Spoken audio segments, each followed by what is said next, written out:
Premier jour en première année de médecine, c'était un peu la foule partout, j'étais un peu perdue.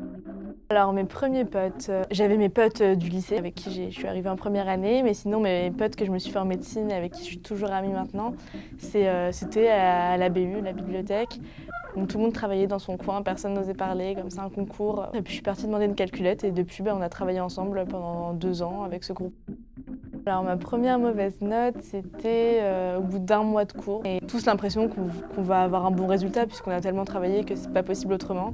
Et là, je suis arrivée 500 sur 800, un truc comme ça. C'était un peu le drame. Alors mon premier stage, c'était en 2e année.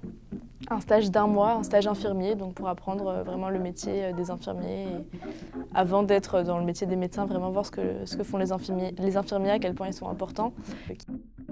J'ai voulu faire médecine quand j'étais petite, mais sans vraiment prendre conscience du nombre d'années d'études, de la difficulté.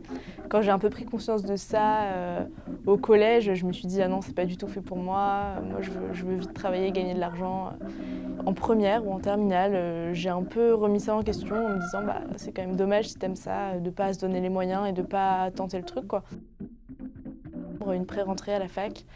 Et c'était dans un amphi avec plein de gens. J'ai l'impression que tout le monde comprend tout et moi j'avais l'impression de rien comprendre, ça allait super vite.